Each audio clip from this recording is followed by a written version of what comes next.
Yo, coming to you live from World Championship in San Jose. Welcome to the Living Legends podcast.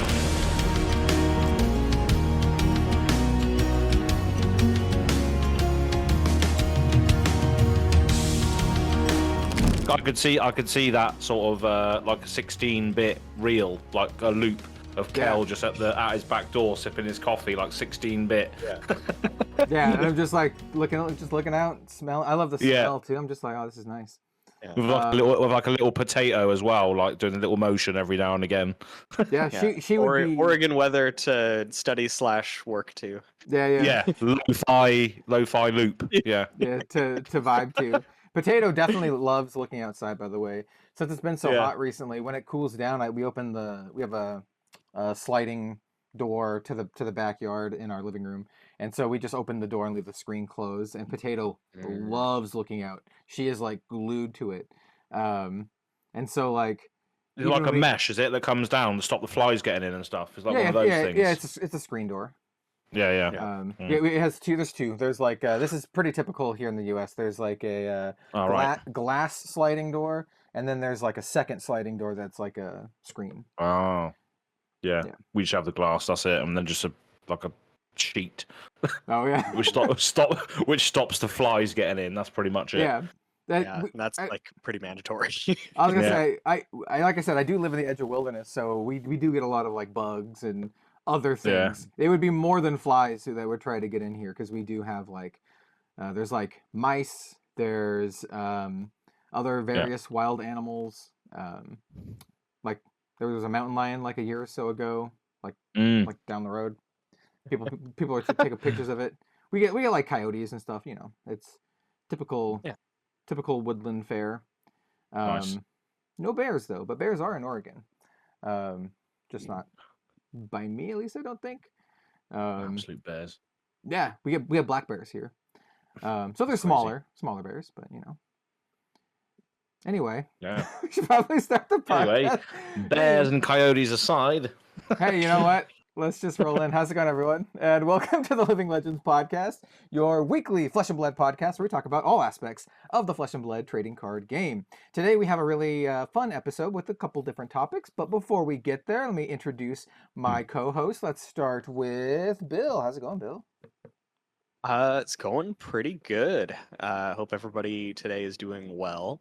I am Bill from the Spike Feeders, and we're going to be talking about some cool stuff. There hasn't been anything too earth-shattering recently, but we've started to get a couple more drips and drops when it comes to the new set, Dusk Till Dawn.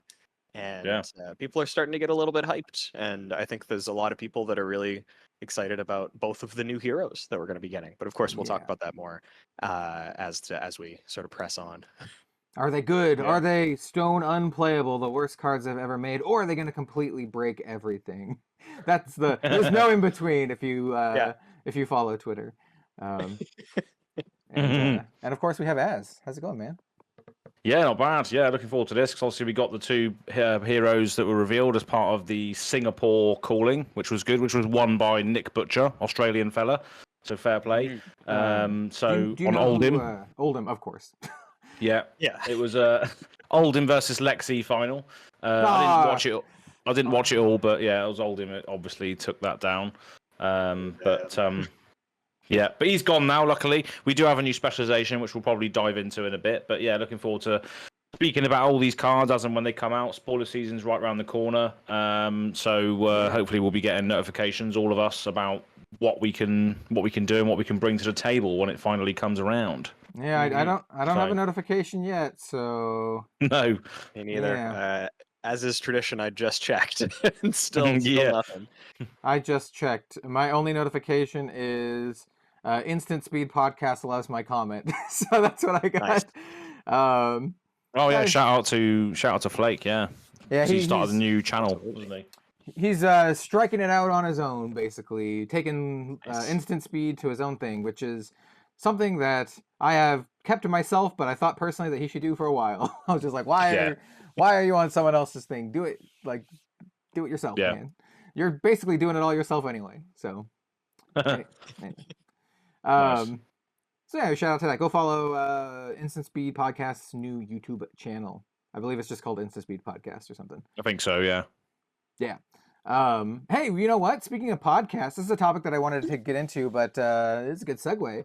I just want to mention podcast sponsorships. So we here at the Living Legends Podcast, we currently do not have any sponsors of the podcast. So if anyone is listening out there and you own a card store or anything like that and would love to sponsor one of the most watched and listened to Flesh and Blood podcasts, that's us, by the way, then we would love to hear from you. I know I'm pretty picky with who I partner with, so I would need to, be cool with it. But like, I'm sure I'm sure people who are listening to this podcast are cool. So that's my way of saying that I don't just say yes to anyone who tries to sponsor me. I always I have like my own little vetting process that I have to go through. Most of the time, people I work with are people I buy from anyway. So, for example, like when Dragon Shield products you use and stuff already, like products that you believe in as such, Yeah, so, and like personally, for Red Zone Rogue, my big Flesh and Blood sponsor for sealed product at least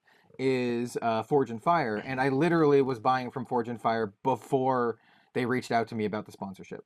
Dragon Shield as well.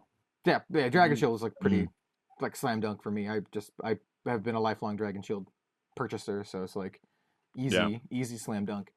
So anyway, if you're out there and you're listening to this and you would like to sponsor us and would like a hearty shout out at the beginning of every single episode and all that kind of good stuff, then let us know.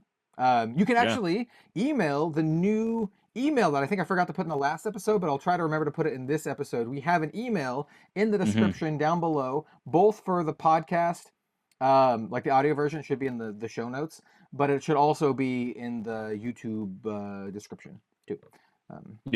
And we forgot to mention that last week because I just went on a mad one about the casting experience that I did. So go and watch that video because it's criminally underwatched. But that makes sense because that is just as rambling, so it makes sense why the views are down. I didn't have a listen. I didn't clickbait it hard enough. That's the thing. No, I didn't clickbait it hard enough. I'm like, oh, this is a cool image, and like this is a title that is exactly what the podcast is about. And I should have been like. Casting sucks and like all letters are like they treat us like trash, and trash would be like the big bull. Northern Skies background and all sorts, or like anything with like people with their hands in their face or something like that. That's what I get for not clickbaiting. Those are always incredible too, because you see those really heavily clickbaited things, and it's like, oh, they treat casters like trash and blah blah blah. Everything's the worst, and that's like the title and the thumbnail, and then you get into the video, and it's like, casting's like pretty good. I mean, there was one time I had to eat lunch a little bit later than normal, but it's fine. No. They, for the record, for like at least my experience with Channel Fireball, I know a lot of people in the Flesh and Blood community have gripes about Channel Fireball, but I can say at least from the production side of things, they've always treated me, DM Armada, and the rest of the entire crew, Canon Grace, everyone, very, very well. And one thing that I'm not going to get into specifics, but this is something that I it doesn't matter because Channel Fireball doesn't exist anymore, and it's basically was bought by TCG Player, and there's Card Drop Live. They do their own thing. But one thing I want to say is like the integrity of compensation was incredible. And I know for a fact that they paid all of the casters the same amount, right? Whereas you would expect them to pay like Tannen Grace or Brian Gottlieb more because they're more experienced. I know for a fact that they paid everyone the same amount, and I really, really respect that. And a lot of the other caster guys like Tannen were really big proponents of that everyone gets the same compensation.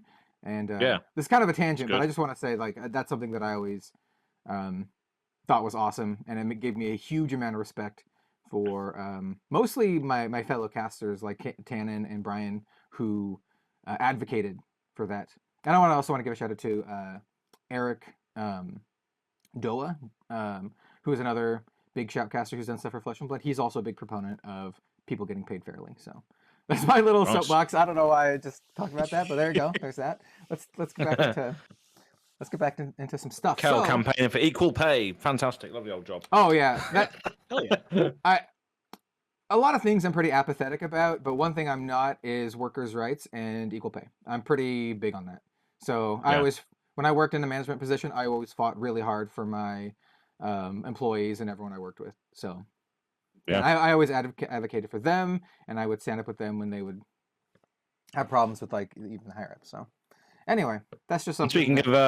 Speaking of workers' rights, we're working right now to bring you fantastic flesh and blood content into your ear holes or eye holes, depending on how you're consuming this. So please sponsor us. Or I'll make a stupid advert for your brand. You see them on Go Again Gaming PTI event. I'll make them for you, mouth holes and everything. He'll do a shoe. You don't even. No, exactly. Yes, Yeah. yes. So that Az does not do a shoe. yeah. Sponsor us so Please. Az doesn't have to do a shoe. I don't have to do shoeies anymore to get cards. We're like, do a shoey now, Az. Do it. No. That looks really bad then anyway. I'm sorry. Anyway. Yeah. Right. Let's move on. All right. Well, let's talk. Let's talk about one of the big topics today. So the topics, I'll give you a quick rundown. We're going to talk about the new spoiler cards. We got some really exciting ones. We got Prism, Vynnset, and that weird Oldham card that I do have official ruling from Joshua Scott on. That it doesn't work like a lot of people think it works. And then we're also going to talk about the judge packs. And we're going to toss it over to Bill for that section because I don't know what's going on with that. And then we're also going to talk about Worlds, what the hell's going on with Worlds, and Japan having their first major event with the Battle Hardened in Japan. And my what's the bemoaning that it's not like a calling or something. Come on, why isn't it a calling? Anyway, let's start with the spoilers. Because I think a lot of people who are watching, they have either seen these spoilers before and have their own opinions, or you might not have seen them or heard of them before, which is crazy. And I've already done a whole video kind of talking about them that I filmed at like 5 a.m. because that's what the spoilers popped up in my time, and I was like, oh, I got to do these quickly. And I saw them when I like woke up. But I'm curious to hear Bill's and Az's thoughts, especially Bill's thoughts on Prism, Advent of Thrones. So we've seen the art and the life and the intellect before, so we know this is a 4 intellect, 16 life, light illusionist young hero. We have not seen the adult version of either of them yet, by the way.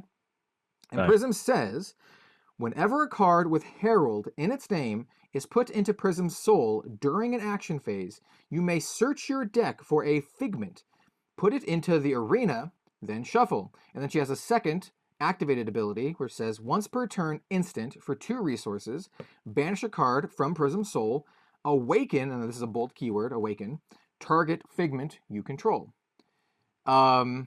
Honestly, this raises more questions than answers, but I think there are some things we can speculate from this. And I'm going to kind of toss it over to Bill first, as to, I'd like to know your thoughts on this gorgeous, absolutely gorgeous new Prism. Oh yeah, it's beautiful, and obviously Livia Prima, amazing artist. Like never disappoints, especially when it comes to best girl, to Prism. But yeah, it's a weird effect, especially because we don't know what figments are, and we don't know for sure what awakening means.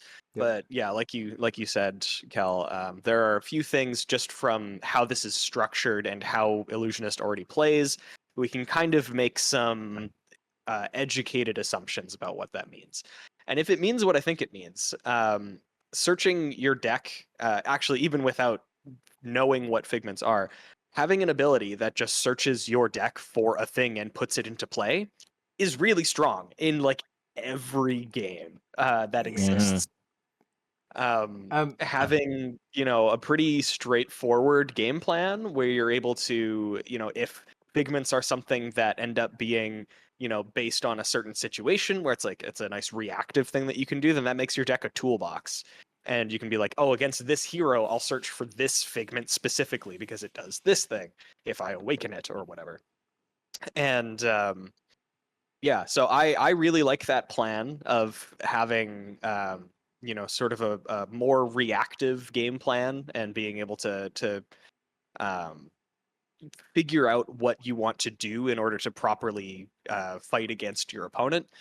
One of the things that I obviously really already like about Flesh and Blood that really plays into that is just the equipment system in general, where you're able to choose your loadout based on your opponent.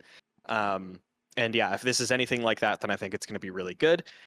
People are already speculating about the card Soul Food, Yeah, which I is was a card gonna. that has historically been stone unplayable. It's like but turbo search, sort of. yeah, if you're able to turn one, just play Soul Food, put 3 Heralds into your soul, you get to search for 3 Figments and put them into play. Is For that good? Maybe.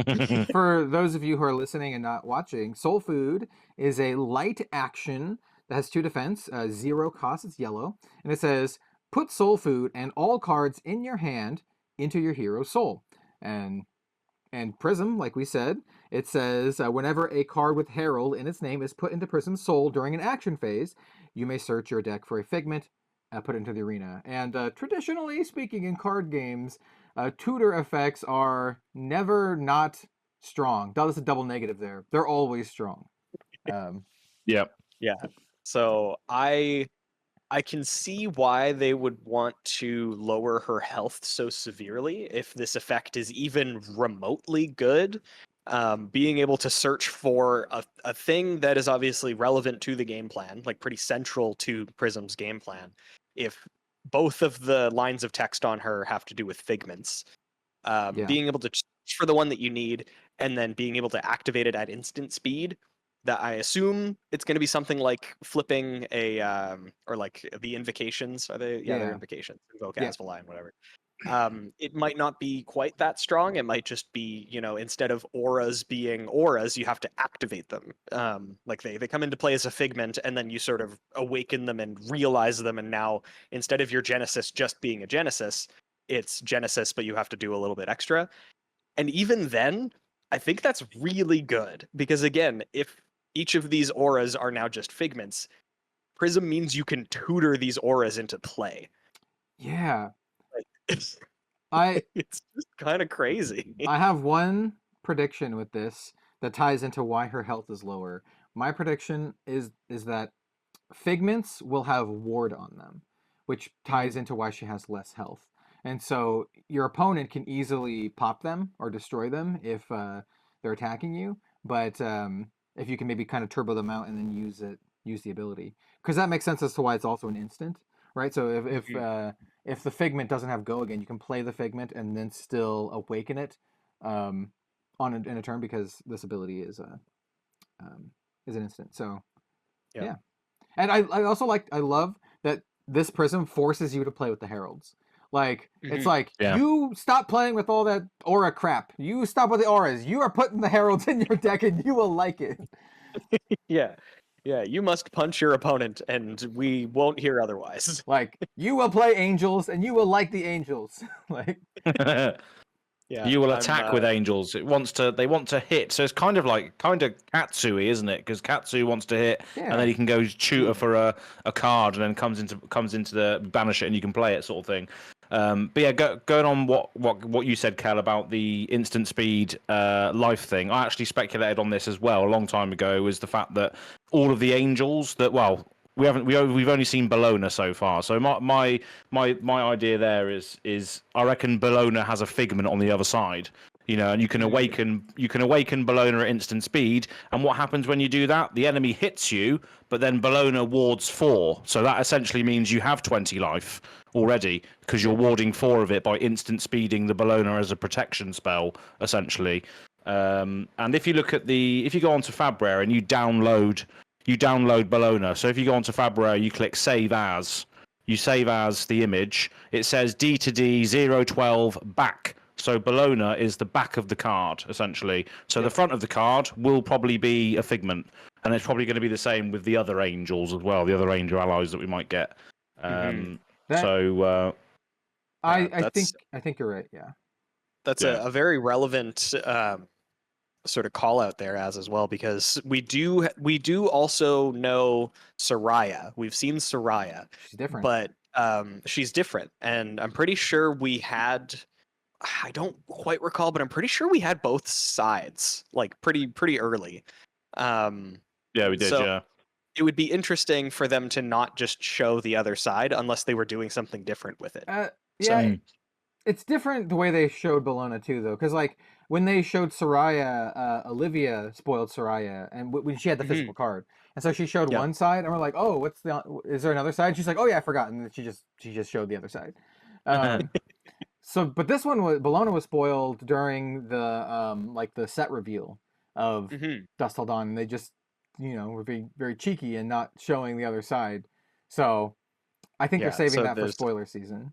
There's a reason why they aren't showing it, and I think that the other side being a figment is probably pretty likely. So that's a good call. I really like the flavor of this, by the way, just like of Prism's character, because her character is that she turns these stories about angels into real life, and so I love them being like figments, like a figment of her imagination. So it's like she's turning her figments into reality, which I think is just super on flavor.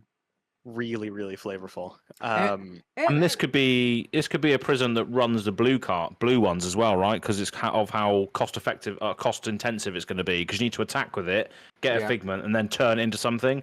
So it's going to care about the blue versions of the heralds as well. And then her weapon is to give them go again.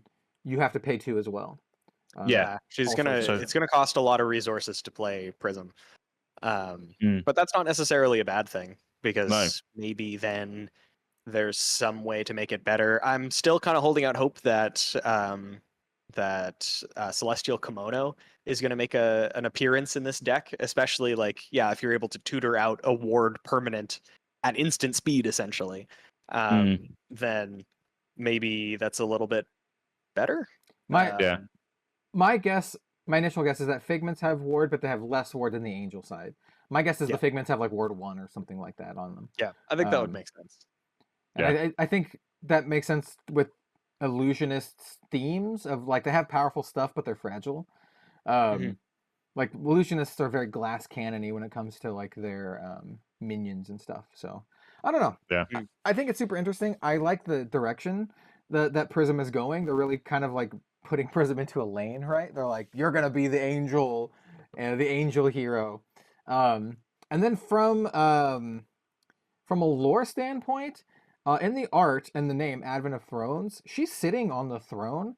As up until now in the lore, Prism is not the ruler of Solana. She's just kind of like there, but she's like, she's a well-respected individual within the Solanian hierarchy, but she's not the queen, right?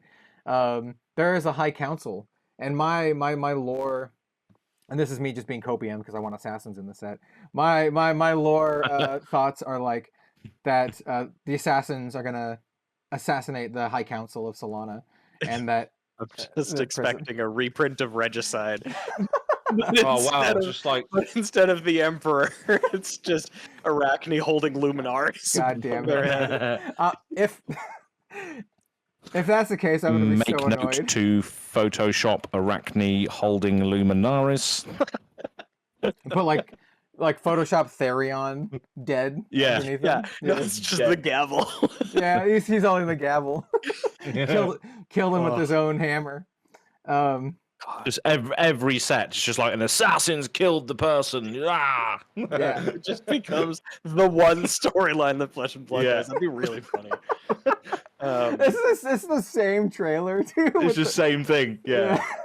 And then there's like a blackout version. Brilliant. That's so good. Anyway.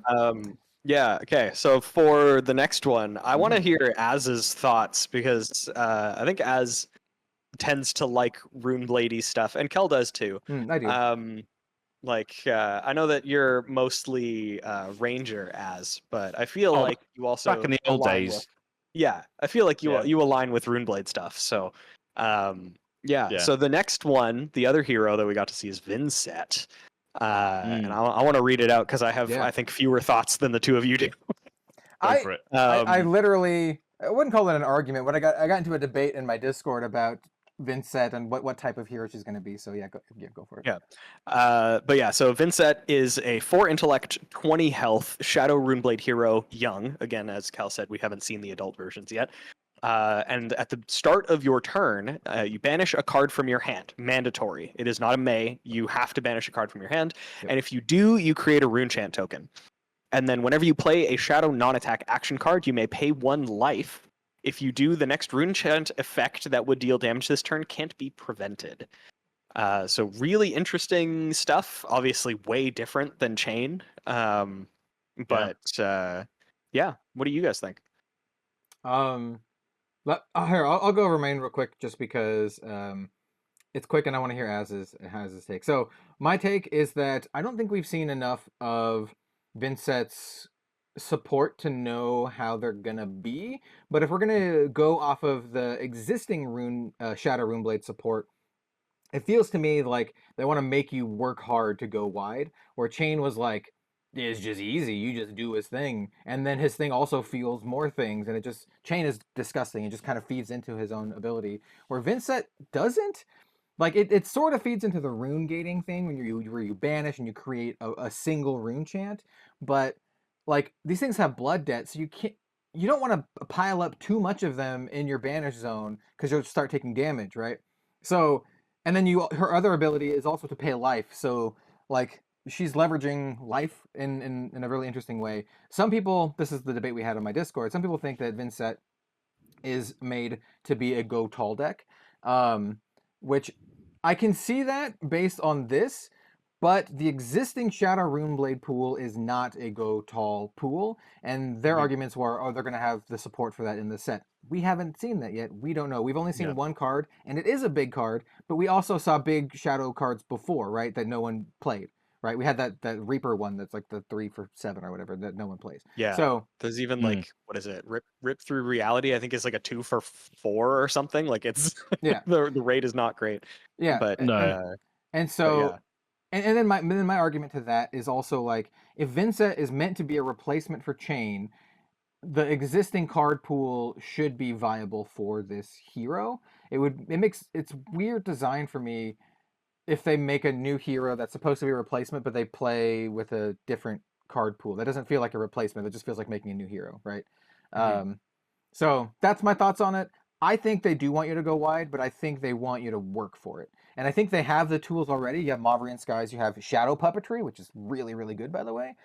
People kind of forget how nuts that card is because it's only playable in Livia right now in CC. And like Shadow of Ursa, I think is really good with Vynnset. Yes, I think Shadow of Ursa is very, very strong. Like you banish a Shadow of Ursa, and then you can like play the Shadow of Ursa with Go again, banish, do a bunch of other shenanigans. So those are my thoughts. What do you think of the new Edgelord Runeblade? I think it looks really good. I think obviously the start of your turn, banish a card from your hand, get a rune chant token. Obviously, that's alluding to the whole rune gate thing, isn't it? Once you get your rune chants out, you can then play stuff for free essentially, and then all your rune chants pop, and you do certain things. So I think when you look at Vynnset, you can't really look at her too much right now because you don't know what's going to happen. But I think Viserai's card pool might even be more useful than Chains, because obviously the rune chant synergies between rune gates and rune chants, Viserai's and the standard Runeblade cards that we have loads of. We don't have too many Shadow Runeblade stuff, but we are going to be able to use some of it. But I think mainly the Runeblade pool in Viserai's flavor is going to do more stuff than the Shadow stuff might. Of course, there's obviously going to be loads of new Shadow stuff that synergize with Vynnset in this set, but there might be worth going back and looking at Viserai's stuff as well, potentially.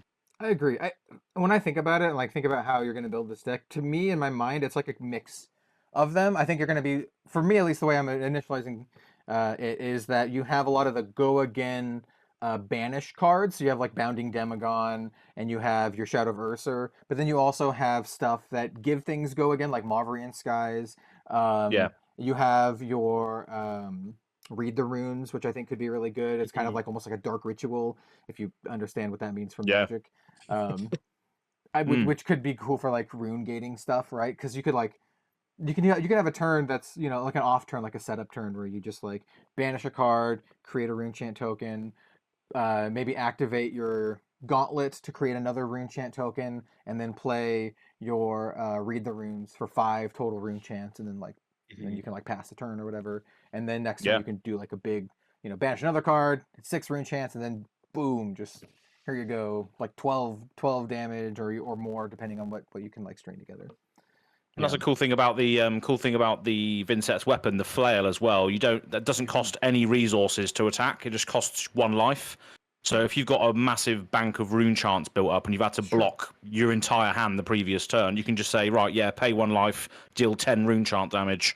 That's a good thing to take note of as well. I don't know what the offhand might be, or the legendary or the majestics might be for this Vynnset type, but it's going to be interesting nonetheless. Flails? Have 2 of the flails. Yeah, 2 flails. 2 flails is totally totally reasonable. And There's another reason why I think you want to go wide with Vynnset. The flail doesn't have go again, and her ability doesn't have go again either. So the flail by itself is like trash, right? It's just 1 attack, no go again. So that means to me tells me that they want you to at least do some sort of go again stuff with Vynnset's kit, like for sure. Yeah. There were 2 things there was one thing that I came across and one thing that I thought of when I was sort of discussing Vynnset with some people.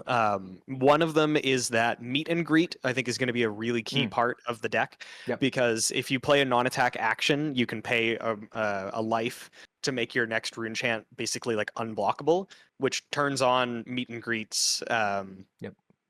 Like meet and greets go again just like happens. So it's a way to sort of guarantee that. And then the other thing, I think that right now, potentially the correct gloves to play with Vynnset isn't even Grasp. I think it might be Vexing Quillhand. Because a really, really sick turn in like the late game when you need like a tempo swing is block with 3 cards, keep that Phantom Banshee back, then start of your turn, banish it with her effect, get a rune chant, break your gloves for 2 more rune chants, come in for 10 for free.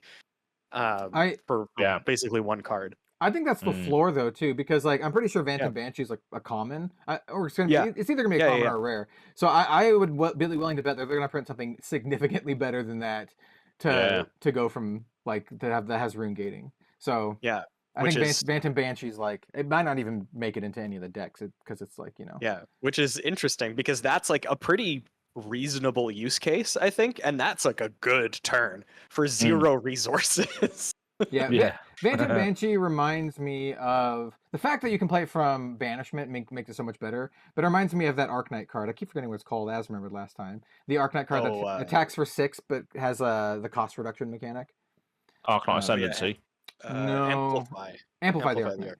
Yeah. So that's what Phantom Banshee reminds me of, except it attacks from 1 more and you play from banish, or you can only do the cost reduction from banish. But the other thing that I think is interesting with Vynnset is that you have to banish a card from your hand, whether you like it or not. So if you have a hand that like you want to keep all of it, well, tough, right? So it's really interesting.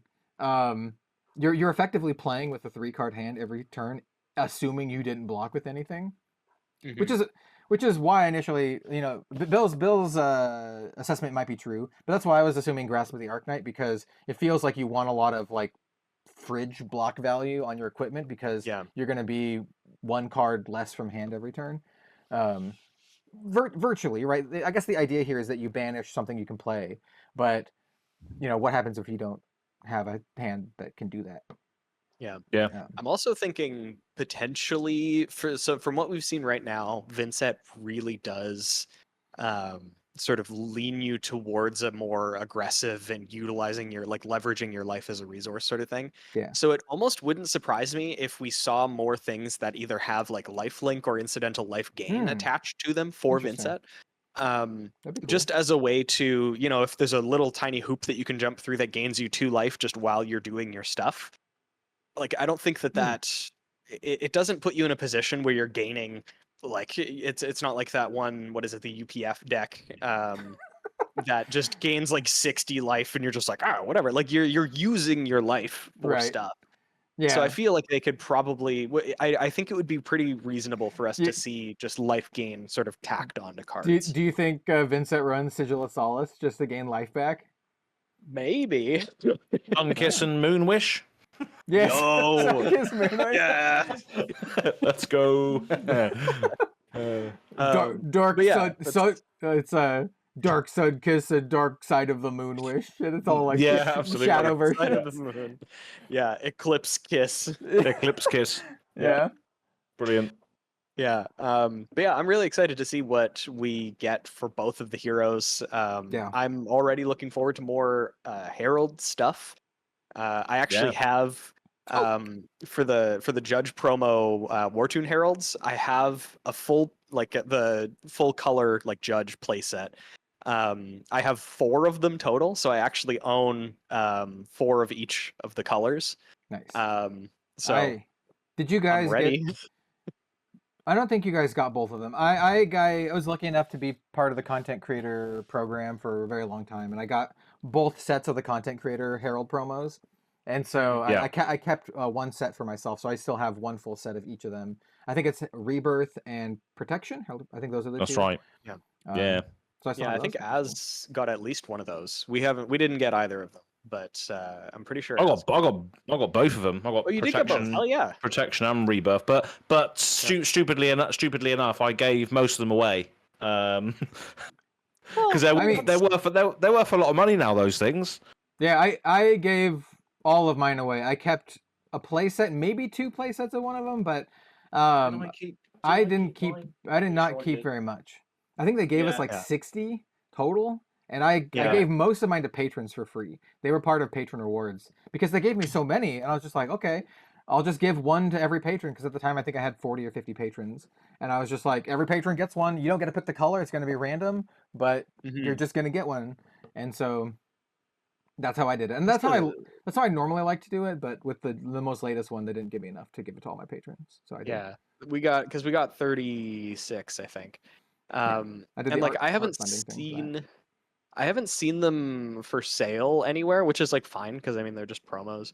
I tried to see if anybody is trying to sell them, and apparently they're selling on Card Market for 75 euros a piece. What? Which one? Yeah, which does not feel accurate to me. Which ones?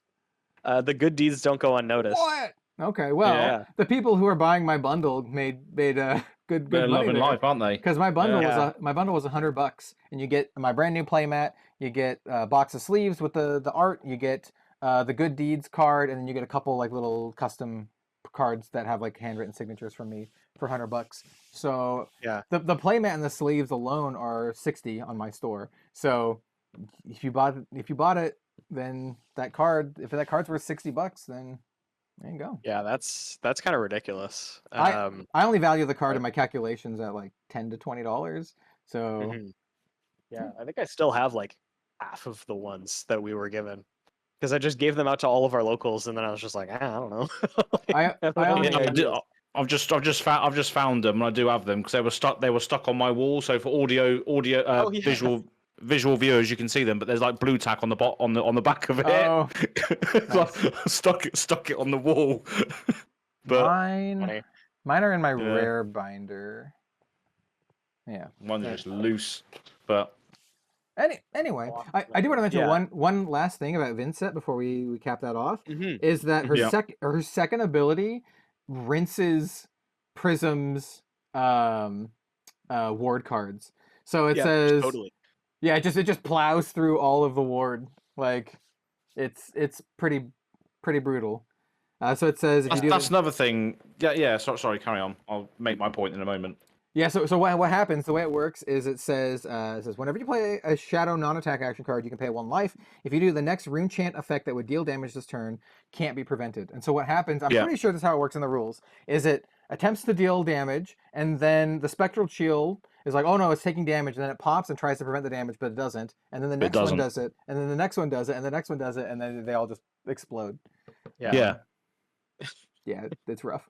Yeah, so I do think that having just a hero ability access to that is pretty scary, because I'm sure I know that it happens with rune chants, and I'm pretty sure that ward is just exactly the same wording as as spectral shields. I'm pretty sure.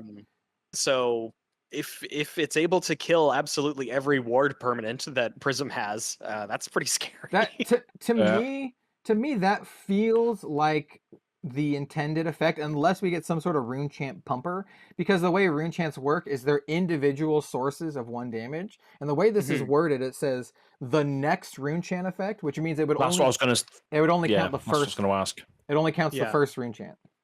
Yeah. Just a one, yeah. That's what I was going to Yeah. ask just a moment ago. Is Still pretty crazy.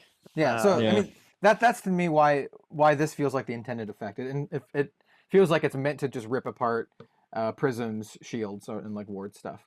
Unless, like I said, unless they have some sort of rune chant pumper, maybe a new legendary or something that's like your first rune chant this turn deals +3 damage or something. I don't know. I was thinking as well, like a potential sort of legendary or majestic for the Prism in this set could be the first time you would trigger Ward, you can choose not to trigger it. So you may trigger the first instance of Ward, which would then open up a few other lines of play that you have with all of these things that you have. That would make stuff. That would make the kimono a lot better. Yeah, exactly. Because the Yeah. kimono gets rinsed by some stuff. Yeah, Yeah, just gets destroyed. I would love kimono to be like a realistic chess piece to play. Yeah. It's funny. I was thinking about it, and I was like, well, if you're able to use it every turn, I looked at it and I was like, oh well, I mean, it only triggers once per turn. And I was thinking about it, I'm like, no, it triggers once every turn. Yeah. That's better than every other resource piece that we have currently.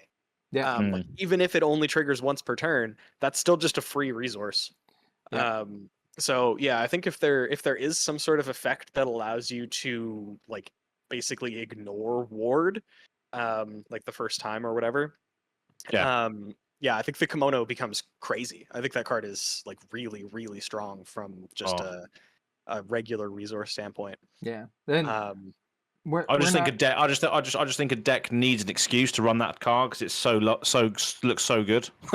I mean, speaking of which, this is not really a finance podcast or anything, and I think you're long past overdue, but I hope you already have a Phantasmal Footsteps, because that card is like a windmill slam dunk in the new Prism, and if you thought it was expensive before, it's gonna be so much more. And if Prism is actually good, hello, $300-$400 Footsteps. Yeah. Unless they get reprinted, but yeah, the only positive to this as well, with the Phantasmal Footsteps, is that a lot of people are going to be doing the Monarch draft, so there's going to be a lot of Monarch being opened, which might see more of these enter. But sure. Still, yeah, it's legendary, so people are definitely going to want this for sure. Not only that, it's traditionally been one of like the most expensive legendaries, just randomly. Not randomly. Oh, is it? People love Prism, and it's like really pretty. Yeah. It's a one of the expensive ones. For me, it feels kind of like New Horizon, which is just like randomly, like, well, it's not random, but it's like $200, right? It's even still like one the Rainbow of Foil. the most expensive ones. It's crazy. Yeah. As a Ranger player, you'd think I'd have it, but I don't. I still don't have a New Horizon. I've just lived by the cross wrap, died by the cross wrap. I only have one now, but I've opened up 3 or 4 cold foil ones. And I ended up selling or trading. I think I gave one away during my 10K celebration. I made a full Lexi deck and gave it away, including a tunic, including tunic, New Horizon. It was a full deck. It was probably like $500 deck or something like that.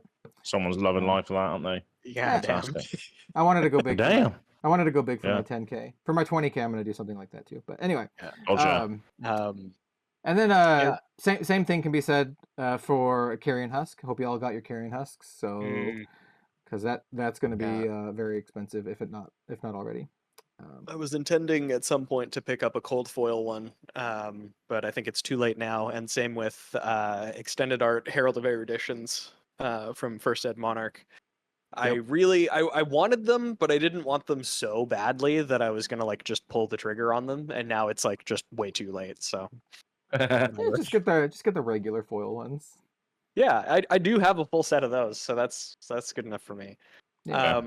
But speaking of cool foil cards, yes, we got confirmation about I don't remember if we mentioned this at all up to this point, but judge compensation for events. I think this is mainly just for higher level events, but they're switching them up. Instead of just getting like a singular promo, you are actually going to be getting a pack with, I believe, a single card, a single randomized card in it. Yeah. And we got confirmation about what all was in there. I think the only one that we knew of up to this point was Pummel. We knew a couple. We knew the Gavel, Therion, and Pummel. I think those are the three that we knew, because I remember seeing a slideshow from one of the judge talks, and it had 3 of the cards, and all the rest of them were blanked out. Is there like 8 or something like that? I feel that there's a total of 6 from what we've seen at least. But yeah, so we have Pummel. I think just red Pummel. I'm not sure if the other colors are in there. Red, yeah, I think. From what I've seen and from what I remember, I think it is just the red. I could be wrong. But then yeah, we have Therion, just the adult, or just the young version. It's not actually young, but he has 20 life. So man. Yeah. The Gavel of Natural Order, that's the other one, and then the 3 that we didn't know about were Red Wounded Bull, of all weird. things. Super weird. Yeah. But it's like fine, whatever. Cash In, which I think that Cash In is a great card to have in like a really like primo foil version. And then the final one is actually really interesting. It's Arclight Sentinel is getting a cold foil reprint and like slight rules text update. It still functions exactly the same. It still has the reminder text for the specialization section and for Spectra. But instead of being like, if Arclight Sentinel is in the arena, blah, blah, blah, it just says opponents may only select Arclight Sentinel as the target of an attack.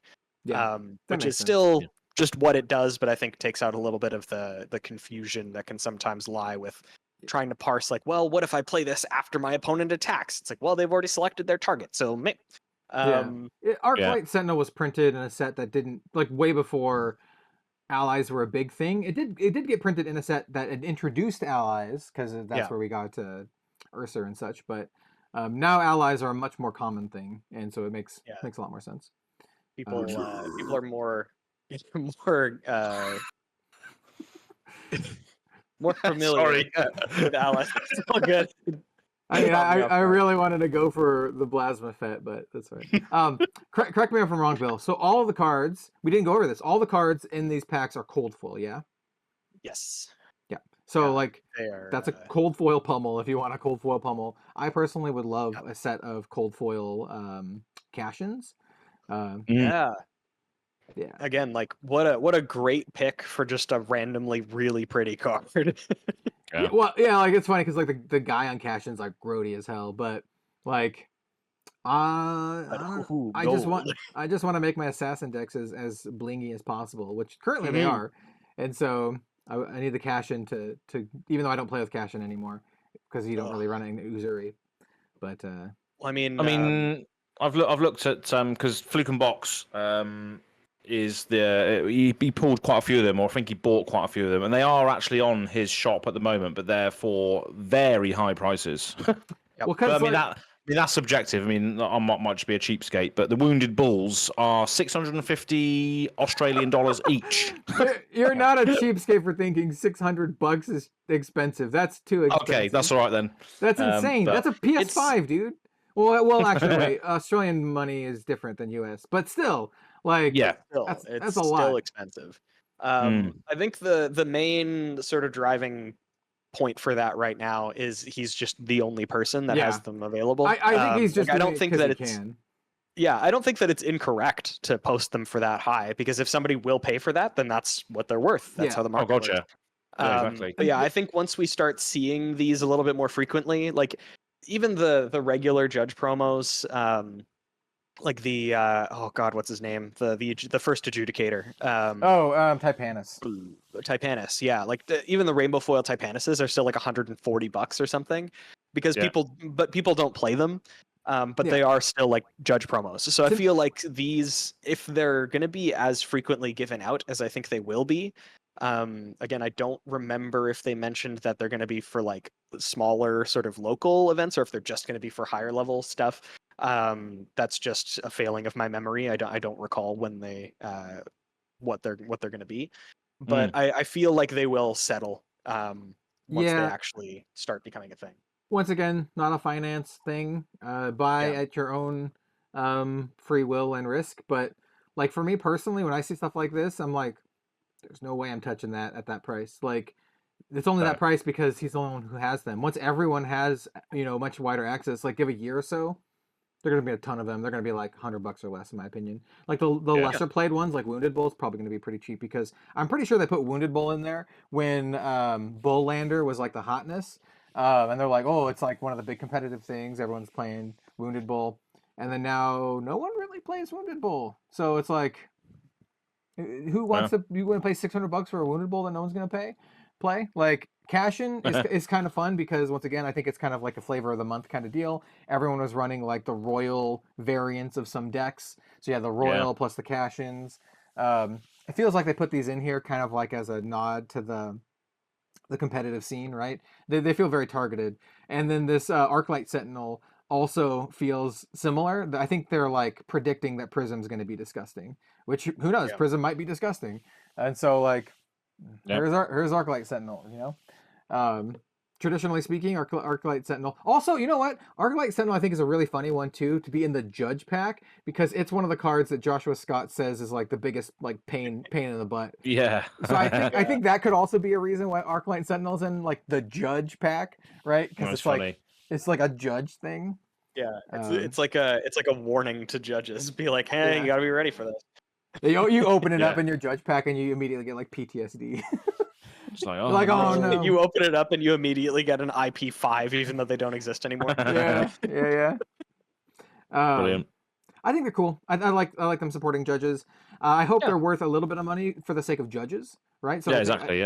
So that judges can like make a little bit back. My guess, this is just complete shot in the dark, but it feels to me like if they're awarded at regular at let's say any RTN plus or maybe even battle hardened, hell maybe even I don't know if they'll do it for skirmish level stuff, but it feels like there's going to be a lot of them throughout the world, and I feel like maybe like $100, maybe like for the unplayable ones people don't want to play, maybe like less than that, like maybe I don't know 60 to 100, and then like the really spicy ones are going to probably be expensive. Like I imagine the pummel is going to be very expensive no matter what.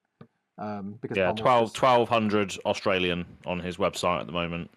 Pummel's just like a evergreen playable card. Oh yeah, it is. Yeah, exactly. Like I don't know if feel anybody like flavor of the month, but I don't know of anybody that I'm aware of that I interact with who likes foil cards that doesn't want to play a set of foil pummels. I want one. I literally have I have alpha foil pummels, and I would like to replace them with these cold foil ones. Yep. No, I'm not trading. No, I'm not trading you my alpha ones for a cold foil one, because I'm pretty sure my alpha ones will be more rare than these things are. But still.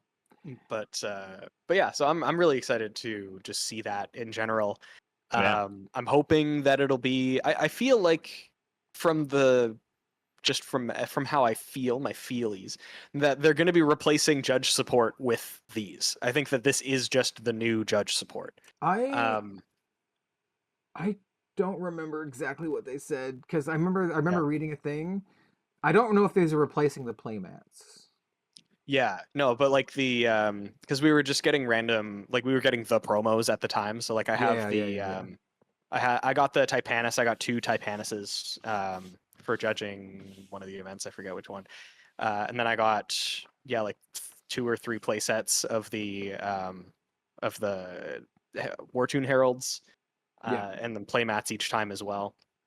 And then this past one for the RTN, Grant, who's our other local judge and wants to go for his level 2, he like was pretty adamant that he was going to be the one judging it. So I'm just like, whatever. And he got the Therions. Or at least I think they were the Therions. I think I think you're right. I think these are replacing the card promos. Yeah. So I think instead of just getting a card promo or whatever, I think it's going to be the pack. Could be wrong. I'm totally fine being wrong. I kind of like the pack because it's sort of incentive. I mean, it's random, so it's kind of iffy, but it does sort of incentivize like judges to judge more than one event because you're not going to get the same Tyquaius like over and over again. You can get something else. You can maybe get the pummel. And I know, it gives them that sort of chase feel as well for getting involved in such a scheme, doesn't it? So Yeah, Mhm. I don't know if that's good or not, but it's there. Yeah. Yeah, it's like, should we be incentivizing work with a random reward? I don't know, but where you could like whiff and get like the wounded bull.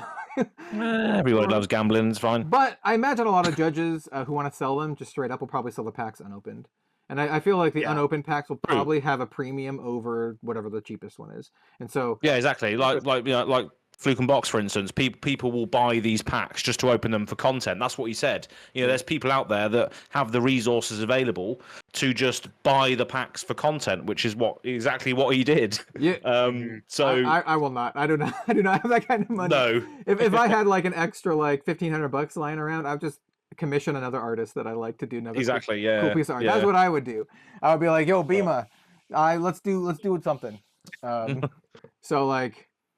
But so yeah, that's my way of saying you're not going to see me open up any of these unless someone gives them to me or I trade for them or something. I don't even know. Yeah. And but they're cool. If I judge an event and get one, I don't have enough personal self-restraint to not just immediately open it, so that there won't be any content for me either. Spike. Well, Spike Feeder's Fab Shorts. Just open up every judge pack you have. Exactly. Just film it on your phone. And then just open it up. Oh yeah. Like 20 seconds, done. People will watch that. Yeah, It'll probably get views. I'm not even kidding. Like some really popular videos that I've done was when I was at world premiere events. So I was at the world premiere event for Uprising, and then I won a bunch of packs because I did really well at the event. I went like 7-2 or something. I won like a bunch of packs. And so what we did is we went back to the hotel room and then we filmed opening up all of the packs and posted them to YouTube. And they got like a ton of views because no one has them yet because it's world premiere. I think I think that's a good thing to do when you're at events as well. Is just post videos as and when you can because people want to know what's going on in the moment, don't they? So it's always a good time for content if you can do it. My thoughts. I have slightly more complicated thoughts on that. My thoughts are you can do really fun spur of the moment stuff, but I like filming like the really nice vloggy type stuff separately, and so I can do a fully edited vlog thing, which they typically do okay. They do better average, but like you can do the spur of the moment fun stuff. Like another thing we did is Jim graded all of his alpha and first edition ARC cards, which was a lot, dude. There's like over 100,000, maybe 200,000 worth of cards because like I have another video you can go watch. There are literal cold foil hearts, cold foil eyes of Ophidia, like 9+ graded, all over the hotel desk, like all over the oh yeah, I think I've seen that. Yeah, it's just like, oh, here's another tunic, here's another cold foil tunic, here's another, like it's just like insane. Brilliant. So yeah, that was fun. We just have like casual, like $100,000-$200,000 worth of cards just sitting on this crummy hotel desk. Shiny cardboard all over the. Yeah, so I mean, the maid walking into your room to clean up is like, oh, geeks. She wouldn't have known the value at all. What a bunch of nerds. We did leave a couple times. We have left like booster boxes of like chaff. Just and in the hotel we're like, same. They're probably gonna throw it away, but hey, maybe the maid's like, ooh, take this home for my kid or something. I don't know, maybe. Yeah. I peppered San Jose with Azalea Cult and Lille actually. Azalea Cult propaganda everywhere. These little leaflets like stuck them under chairs and all sorts in France, like on the walls probably and that.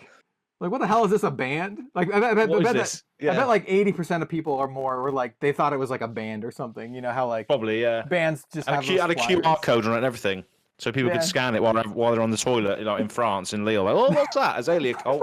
Scan it. Why while they're on their toilet? Like that's I love how that's your first thought. It's like they're not gonna scan it normally. They're just gonna be taking a dump, right? And they're just sitting down and they're bored and they're like, oh yeah, I have this thing. I guess I'll scan it. Exactly. It leads them to Go Again Gaming YouTube channel. Yeah, brilliant. Yeah. And then they see my face and just utterly disappointed straight away. Yeah. Why am I sat on the toilet looking at this bloke with a mullet? No. How did I get here? They're like, sick mullet. Sick, yeah. Anyway. Well, okay, you know what? This actually segues nicely into the next topic, which is we're going to talk about travel, right? We're going to talk about Worlds. Where the hell is Worlds? It is Worlds, and then we're also going to talk about Japan because that's pretty cool. So let's talk about Worlds first, right? And by talking about Worlds, we're going to talk about the lack of Worlds because at the time of this filming, this is June 11th, right? So at the time, June 11th, we have no idea where Worlds is and when Worlds is, other than a vague idea of a vague time frame, right? I'm pretty sure. So, yeah, that's basically it. We still don't know when Worlds is, or where Worlds is, more importantly, and it's kind of creeping up on there. Like for people like me who I need to finalize my passport, which I found a place to do it. I just need to go do that. But yeah, it's kind of important. I suspect the reason they haven't done it yet is because they have a venue in mind. Keep in mind that they said they were going to reveal it at the last Pro Tour, and they didn't. Which tells me that they thought they had a venue, and maybe the venue either fell through, or they haven't finalized it yet for whatever reason. And that is very concerning. I have heard some behind the curtain things that I can't really talk about, but I don't know much more than everyone else. Basically, what I know is no one really knows. Nobody knows what's going on. That's what I've heard. Is like no one knows. So I'm sure someone knows. James White probably knows. But what do you guys think about? I'm trying to about this? I'm actually trying to find the original article for last year. I have found it, but there's no timestamp on it, so I can't remember when they announced it to us last time. Do you remember when they announced where Worlds was last time? No idea. Like at what time of year they said the World Championships is going to be San Jose on this day? You know, I do want to say one thing. We praise LSS and Flesh and Blood a lot, but this is one thing they could get much better at. They're not very punctual with announcing locations and dates. They've gotten better at it, and we're going to talk about one of those things, Japan, shortly. But Worlds is kind of a big deal, and I'm sure they want to do it as soon as possible. I'm not sure what's holding them up, but it's a big deal, especially since, like, I think it's safe to say that most of the Flesh and Blood players in the world are centralized in the Americas, and everyone here is going to have to travel to Europe, and so it would be good to know when we're doing this thing so we can get everything, finalized. I'm in a situation where it's like I don't have to request time off because content creation is my full-time job, but like people like everyone else, Bill, as everyone else, you guys have to like request like a week or two off, and you need to know what weeks you're requesting off, right? Yes, please. Yeah. That's the thing.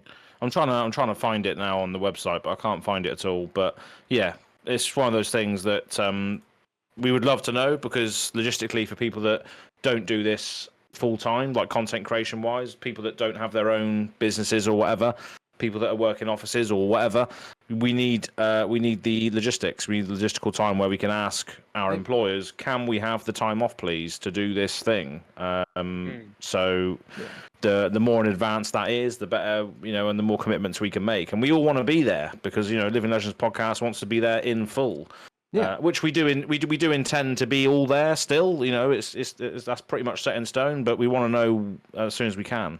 And I'm pretty sure we speak for everyone when we want to get these things as soon as possible. But hey ho. And from the content creation side, I mean, I don't have to ask anyone for time off, but I do need to plan ahead because like it's a little different, right? I don't get time off, but that also means I'm not going to be getting vacation pay or anything. I am my own vacation pay, so I need to prepare in advance, like for things while I'm gone. Like if I'm gone for like a week or two, then I still want videos rolling. I don't want no videos on the channel for 2 weeks. That means I need to prep like 2 weeks of videos in advance. Like it's still like things that I really have to do and work. It just means I have to work extra hard, but it'd be good to know when that is so I can like plan for that kind of stuff. Exactly. Yeah, so anybody from LSS who's listening to the podcast currently, hit us up, please. We want to go to your event. Yeah, at But least I just need to make sure that I can. send us a cheeky email saying it's going to be here. It doesn't need to go anywhere. We can turn up. Yeah, But yeah, and there's been like a bunch of rumors and stuff, but none of it really matters until we know exactly where it is. Like I'm not gonna book time off and start booking flights and stuff on rumors. Like no. as I found much as it. I love Fleetwood Mac. I found it. So the World Championship was the location was given to us in August. 12th of August 2022 is when the location was given to us. That's when the World Championship, the pinnacle of flesh and blood play, finally comes into sight. 4 years of competition has been building to this point. That article was given to us on the 12th of August 2022 about San Jose being in November. So maybe we might even have only 4 months notice. Hopefully this not. thing. Hopefully not. Hopefully we get more. They said Yeah. they said they wanted to do it for at Pro Tour, but they didn't. Yeah. So anyway, there's that. I'm curious to know everyone's thoughts and opinions in the comments down below. I'm pretty sure they're the same, and it's just like Pretty much. where the hell is it? Yeah.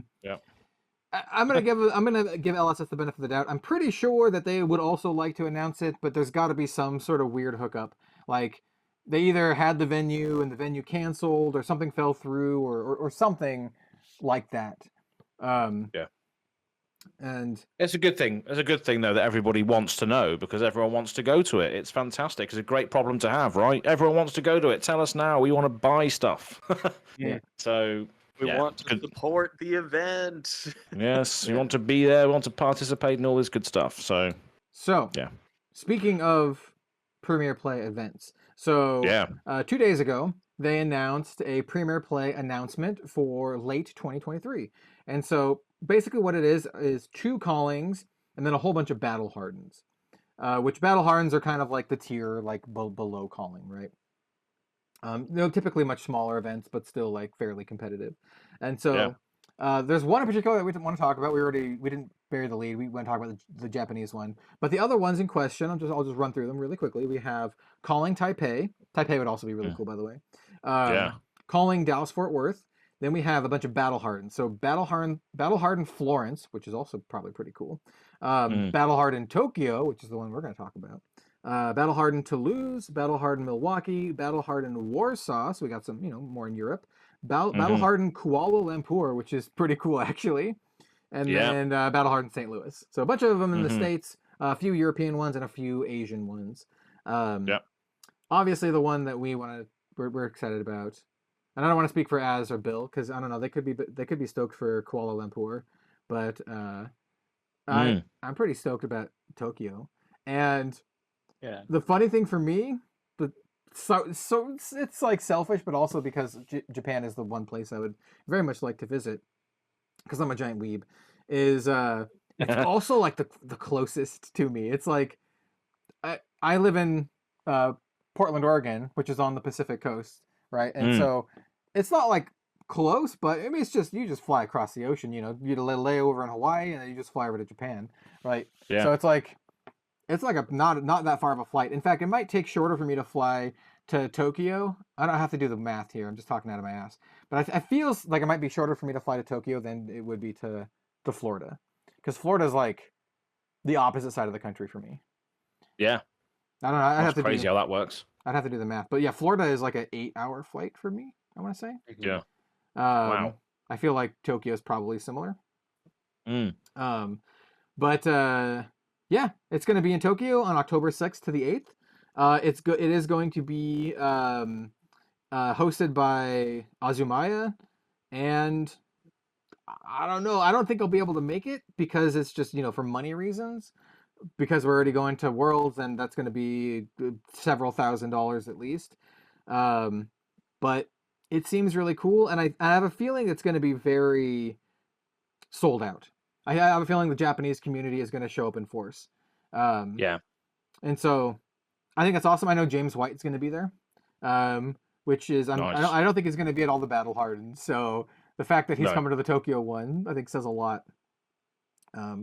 I'm kind of bummed that it's not a calling. Like, Oh, come yeah. on, If it give him a calling. if it was a calling, yeah, that would be ridiculous if it was a calling. If it was a calling, I would think more about going, because as it is, Yeah. as a battle hardened, it's a pretty small cap, right? I think it's like less than 200 players. Yeah, I I don't think remember so. where I read that, but it's very small. Player cap 32. Oh, okay, that's That- quite niche then. It's smaller than the Grand Archive event that I hosted on my Discord, which was 40. I hosted my own event that had 40 players in my Discord, and so this is like 6 or 8 players less. So it's pretty small. Once again, I really wish it was like a calling that had like a cap of like 500 people. That'd be baller. But I Well, think they have rented out it is a conference center that the venue is in. I've just literally clicked on it and it's a conference center, so it's not actually in the game store. It's in an actual venue, so that's cool as well. yeah. Nice. I was gonna try to name or say the name of the venue, but it's like a really big. It's like Yeah. Asakusa Bashi, Hulik Hole. Hulik Hole? I don't know. Asakusuashi. Well, it's Asakusa. I'm sorry. It's Bashi. It's Bashi. Anyway, Yeah. Brilliant. Sumimasen. I'm very I don't know Japanese. Yeah. But Gomenasai. shout out to all of the Japanese listeners out there. I know there are some. So if you are from Japan, if you're one of the few people who listen to this from Japan, are you going to try to be one of the 32 people who make it? Oh no, I'm sorry, 128. I was reading 2 different events. That's a very large differential. So hold on, there are 2 events. Well, there's multiple. Hold on. Okay, Battle Hardened Tokyo.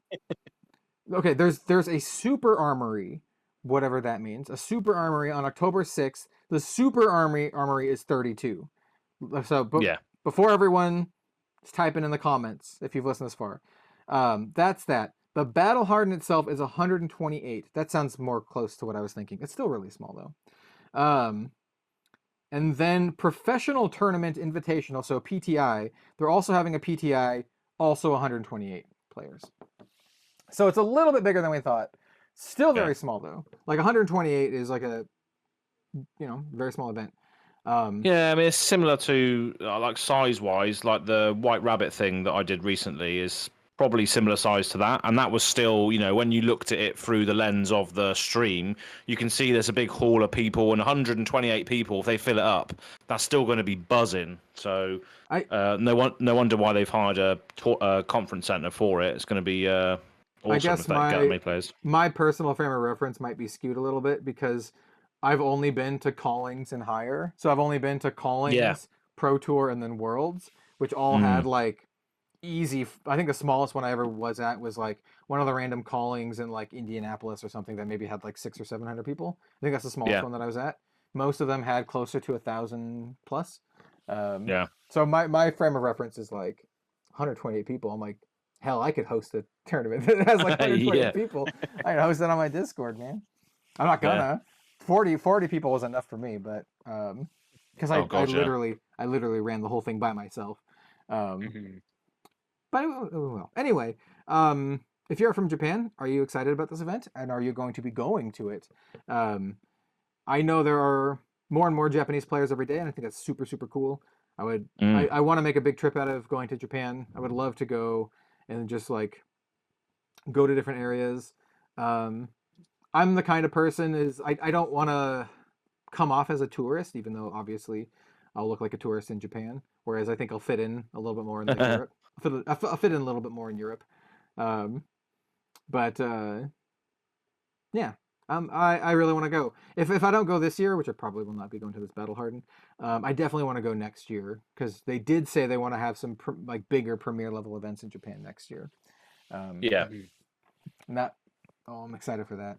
I definitely want to make like a vacation out of that. Yeah, definitely. If there's a FAB event there as well, it just makes it a lot easier, more justifiable to go as well. So Hey man, Quality. I've been looking for almost any excuse to go. Yeah, exactly. I won't be able to convince Robin to go with me, so hopefully I can get like one of you guys or Jim, not Bill's brother Jim, other Jim. Yeah, but because Jim's been there a few times, hasn't he? yeah, He's been there a few times. So Jim and I have yeah. talked about it before when we were like doing like traveling to like calling events. We're like we've talked about going to Japan before, so I think it'd be really cool. Yeah. Yeah. So Jim recently got a million miles certificate. yeah, When he boarded that plane, he got given a 1,000,000 mile certificate because he's flew 1,000,000 miles in the plane. Yeah, they were waiting for him at the gate, and they pulled him aside and they're like, "Hey, we have like a special thing to give you." So yeah, 1,000,000 miles. Crazy. I know Jim. I think it equated to like you could fly to the moon 4 times and back. Like Yeah, stupid. If you're curious why, he basically travels for his job, and I think that's all we can really say. That's all we can really say about that. That's why I was in the UK the other week because he was working. So yeah, boy. Of the old job. But that's the extent of the conversation today. What do you guys? I know Az is excited about going to Japan. Bill, what do you think? What are your thoughts on other? I would love to go to Japan. Yeah. Yeah, there's one of my friends, actually, one of local players and just a good friend of mine. Shout out Mark if you listen. He's actually planning on going out to Japan for what is it called? Gunpla. Yeah, there's apparently like a store that does like one of the premier stores that does Gunpla that I think is maybe shutting down, I think he mentioned. And he said he wanted to go visit and actually like experience it firsthand. For those of you who don't know, Gunpla, to my knowledge, is like making Gundam Gundam sort of action figures. And it's basically like mechs. Yeah. Doesn't necessarily have to be Gundam, could be like Robotech or whatever, but yeah, mechs. Yeah. But it's where you're actually like assembling the entire statue yourself. And it's like a really involved process. It requires a lot of really specialized tools if you want to do it so that it looks like as clean as possible. And I think it's really cool. But yeah, he's been talking about how he's like planning a trip over. And I'm like, that would be really cool. But with Worlds, I don't think I'll be able to swing it this year, but maybe next or the year after, I'll be able to do a cool trip over and just see what it has to offer. Oh, dude, like going to like Akihabara and Shinjuku, it's like nerd mecca. Like, oh god, yeah, it'd be super cool. All the excellent food. I've watched so many like travel vlogs and stuff about Japan, and like, it's gonna be great to pick like just a random hole in the wall ramen shop. Not any of the big ones. Just pick just a random ass one that's just owned by someone who's like had it in their family for like 400 years. You know, it's gonna be a banger. Like, an episode of Jujutsu Kaisen where they go on like a bit of a field trip, and one of the main things that they do is there's like a takoyaki stand, and I love takoyaki. I want takoyaki all the time. Hey, man, just give me. There's a lot of great street food, but yeah, just give me the chicken on a stick, man. Just give me the chicken. Yakitori, baby. Give me the yakitori. I'll be happy. Oh god, yeah. Give me the Family Mart fried chicken all day. Family Mart fried. I'm really looking forward to going to like ramen shops is a big one. I'm not a huge sushi guy, but what I've learned from watching a lot of like vlogs and stuff in Japan is like sushi is really not like an everyday thing. Sushi is more of like a special occasion kind of thing for a lot of folks in Japan, mostly because it's expensive. A lot of people will just eat like takoyaki and yakitori. What's the pancake? What's it's not really a pancake, but the savory okonomiyaki. Pancake. Okonomiyaki. Yeah, there's savory okonomiyaki pancake. Is so good. I've never had one. They look delicious. I know they put like mayo and stuff on it. I don't know. It looks really good. Yeah, dude. I'm stoked. And then I'm a really big fan of like dumplings and stuff. You know, like pork dumplings. Oof. Oh yes, please. I'm getting really hungry. Gyozas Gyoza. Hell yeah, dude.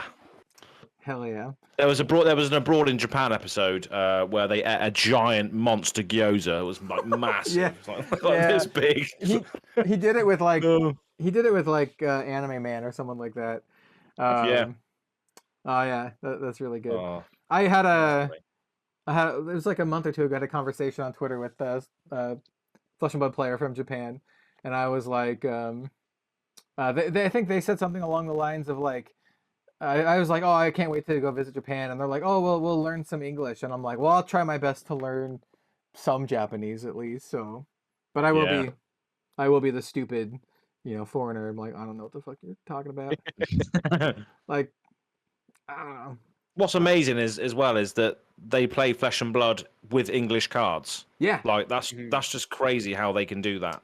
So we can get a little into the Arsenal step here. That's a nice little segue, and I'll toss it off to you guys if you have one. But I recently just bought, and I do this periodically because I just like Japanese things because I'm a giant weeb. If you didn't notice, That's true. Motions to many $1,000 figure collection here.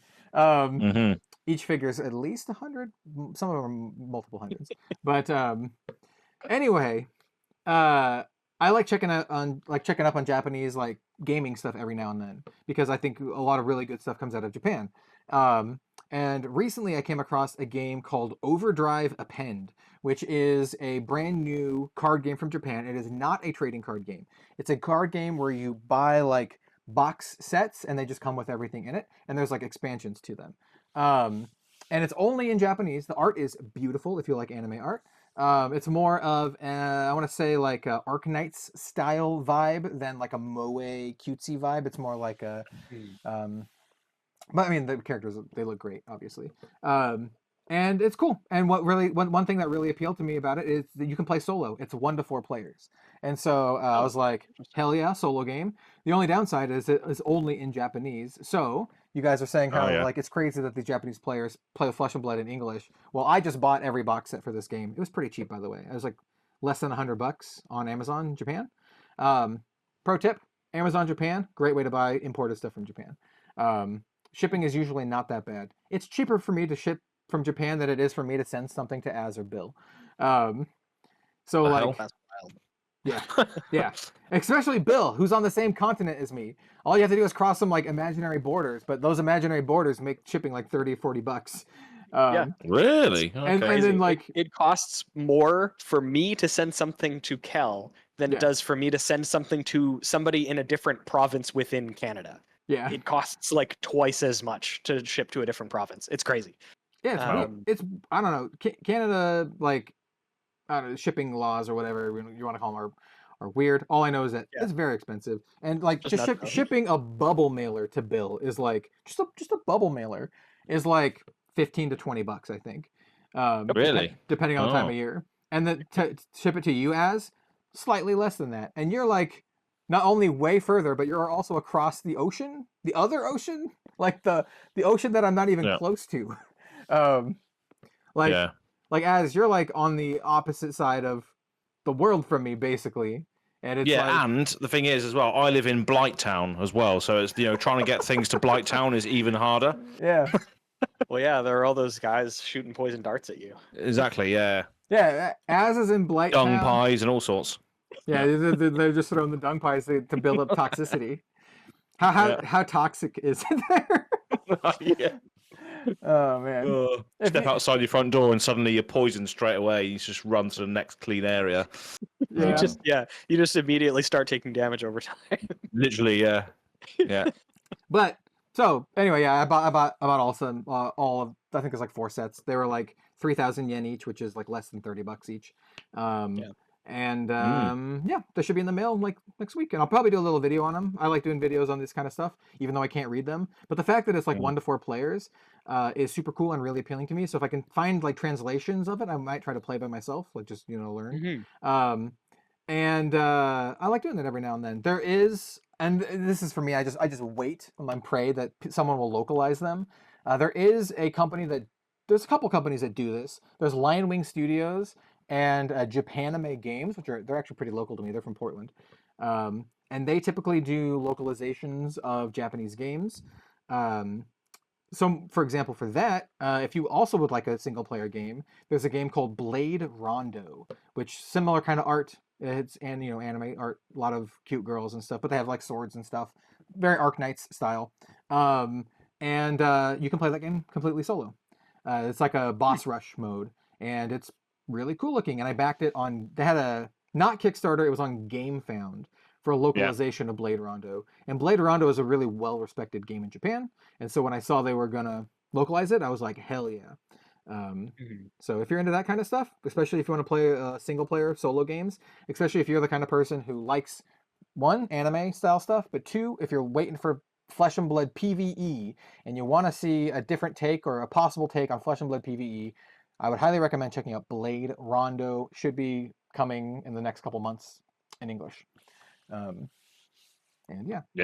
basically the way Blade Rondo works is kind of like a deck builder. You have like your character, and there's a bunch of different characters, and then you build your deck from that, and then you face like challenging boss enemies. And each enemy has their own attack patterns and what they do, and damage resistances and stuff. It's really cool. Nice. Yeah, I do like games that have a nice little solo mode. I like playing the Dark Souls. There's a Dark Souls card game that you can get, which is basically like a board game, but it's like a deck building game as well, but Dark Souls flavor, which is good. It's cooperative, fully cooperative, so you can play it solo as well if you want. But yeah, I do like that sort of thing as well. So yeah, I'll be honest. For that. I am the kind of person to back, even though I'm a TCG content creator, I'm the kind of person who will back more not TCG games on Kickstarter and stuff, especially if they have a solo mode. If they have a solo mode, I'm down, because every time I buy like one that's like 2 players, I gamble with whether or not Robin is going to actually play that game with me or not. And if it looks too complicated, she's not going to play it with me. She'll play she'll play cute games. Like the last game I got her to play with me is Everdell, which is a very cool, cute little board game. But like, I also have what is it? What is it?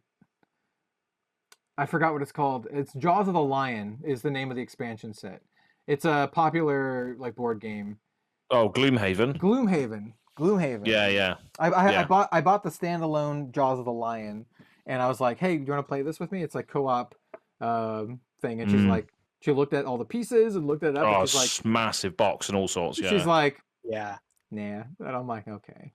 So yeah, it's still one thing that really appeals to me is playing that game. But obviously, I just got no one. My game group is just dispersed now. Hence why I turned to Flesh and Blood, because I was looking to something different. 2 years ago, when my game group disbanded, they were all playing Commander. I'm just like, I can't be arsed this anymore. They don't want to play board games anymore, which is just, I love the spice of life. That's what keeps me alive. And yeah, so I've always wanted to play that game, but apparently there's a digital version now, isn't there? I might have to try that. There is, yeah. That's not too surprising to me, because when I was playing through Jaws of the Lion solo, it's like you do a lot of the stuff on your phone. There's like the app, and you do a lot of stuff on the app. Yeah. And that helps with like board games. Like a lot of board games are adapting the apps now, because it helps with a lot of the bookkeeping and the random encounters, like the app doing it for you and the soundtracks and stuff. Yeah, there's an Arkham board game. It's not Arkham Horror. It might be Mansions of Madness. Yeah. We have that, and we have a bunch of the expansions. And Robin does play that with me. She really likes the horror-y stuff, so she really likes the that's a good one. The spooky stuff. So to all the people out there who have significant others, I know it's kind of a meme that a lot of girls just like murder stuff. Well, if that's the case for you, you might be able to convince your lady who's into murdery stuff to play something like Mansions of Madness, because you can be like, hey, it's like a murder mystery, but there's maybe ghosts or maybe other things, and it's a good time. Yeah, it's really fun. She and I, it's a cooperative thing too, so it's like you can have a good time playing together. It's like a good bonding experience, just like Diablo 4. I think that's also good bonding. Yeah, I think that's the main thing, really, to get your sort of significant other to play a game with you, is to play a cooperative experience first, because then you can sort of guide them through it. Because I did that with my girlfriend playing Trine, which is like a platformer on PC and Steam. It's a classic. But It is an absolute classic, and we played through all of them, apart from the one which went as soon as the camera angle then changed to sorry, love, you have to use the controller, which means you have to use and control the camera. She's like, oh god, what's going on? having to control the camera angle. It's just like it was flogging a dead horse at that point. So we skipped skipped Trine 3, and then Trine 4 went back to the standard platformer. So haven't got to past that phase yet, but there's loads of platformers out there. I hope they bring out more. If you've got any suggestions, leave them in the comments below as to what I can play, which is similar to that, because I haven't found any others since. Get her into playing. Have you tried to get her? Do you like the isometric games? Do you like Diablo? Oh yeah. So Robin, Robin Robin doesn't like first-person games. Robin doesn't like controlling your character with two things. So like she doesn't like moving the character and then the camera, but she does like isometric stuff. So Robin's a huge fan of Animal Crossing. She loves The Binding of Isaac. In fact, she's very good at The Binding of Isaac. She's played like thousands of hours in that thing. But she also plays Diablo with me. So we played a lot of Diablo 3 every new season. Like she's legit at it. We play like meta builds and all this kind of stuff. We do quite well. And so now we're playing Diablo 4 together. And Diablo 4 couch co-op is super, super, super fun. If you have a significant other, family member, you bought it on PS4, PS5, or Xbox or whatever. We played on PS5. But couch co-op Diablo, very, very fun. You're just kind of sitting together, having a good time, killing a bunch of demons. And it's great. The only thing that I would recommend about Diablo 4 is if you're playing through the campaign, make sure both players are on the same quest. Otherwise, the leader will get the only person to get the credit for it. So the way we're doing it is I have one character that I only play with Robin. And so when Robin and I play together, I only play with that character. And then I have my rogue, which I'm an end game right now already. I'm just grinding those nightmare dungeons. But yeah, anyway, Diablo 4 for people who want to play with their partners, it's a good time. Okay. You can do you can even do cross-platform, by the way. So if one person, you have to buy two copies of it. This is what makes it a little sketchy. But one person can play on PC and the other one can play on console, or two PCs or whatever. It's cross-platform. Okay. So nice. Yeah, it's good. Diablo 4 is good. I spent like 61 hours in it already. And the sad thing is I'm seeing other people on my friends list who have like way more than me, and I'm like, I thought I was playing it a lot. I still make time to make videos and stuff, but like if I'm not doing that, I've been thinking about Diablo 4 a lot. It is so good. I'm obsessed with it. I love it. I'm a huge Diablo fan, and it did not disappoint me. So yeah, I think I'm at the last boss of the campaign, I think. And just haven't had time to. I need to level up slightly. I got to the end of the game like a little bit faster than I think I was supposed to. I did a lot of the side quests. I got to the game. I was over 50 when I beat the game, when I beat the story. And the enemies stopped scaling with me. So once you hit 50, they stop leveling with you until you get to World Tier 3, which you have to beat the game and then do a capstone dungeon to do World Tier 3. And so I was like 53 or something, and even the final boss was like level 50, and I was like, okay, it's not that hard. It's cool. It's really cool. And I think I got to the last boss fight, and the boss is level 45, and I think I was level 35. Okay. I mean, that could be a cool challenge. That could be a cool challenge. Yeah, so I tried to do it a couple times, and I was just like, I don't think I can do this. I think I need to just be up. It's been fun so far. Oh, I love it. I haven't even gotten to Nightmare Dungeons though.